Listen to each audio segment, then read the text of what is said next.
আমি জনগণের চাকর, বাঁশের চাইতে কঞ্চি বড় হতে দেওয়া যাবে না। আমি টিকিট কেটে দেবো, দিল্লিতে গিয়ে শেখ হাসিনার কাছে জেনে নেবেন ভুল করলে পরে তার খেসারত কতটা দিতে হয়। যে আপনারা প্রজার মন্ত্রী সাহেব আর তার চেলাপালারা হলো সব মালিক, তা না, মালিক আপনারা।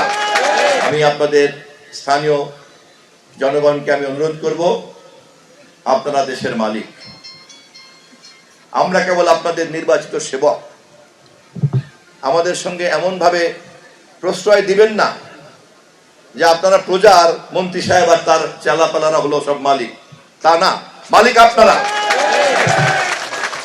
আমি এবং আমার সহকর্মীদের সঙ্গে যখন কথা বলবেন অধিকার নিয়ে। আপনারা মালিক, এখন যেহেতু আমি মন্ত্রী, অতএব আমি চাকর। আর এমপি যদি থাকতাম তাহলে জনপ্রতিনিধি থাকতাম, আপনাদের রিপ্রেজেন্টেটিভ থাকতাম। এখন আমি আপনাদের জনপ্রতিনিধি, একই সঙ্গে আমি জনগণের চাকর।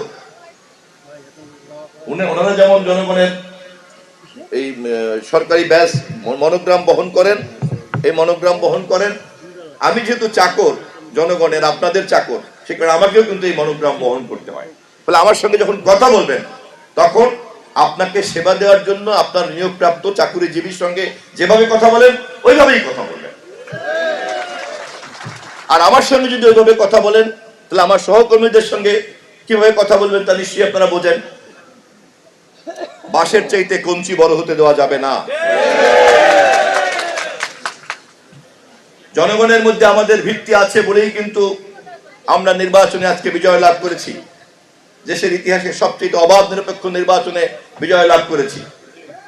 শহীদ রাষ্ট্রপতি জিয়াউর রহমান, দেশনেত্রী বেগম খালেদা জিয়ার ধারাবাহিকতাতে দেশ নায়ক তারেক রহমানের এই পরিচ্ছন্নতাই কিন্তু আমাদের বিজয়ের প্রধান শর্ত।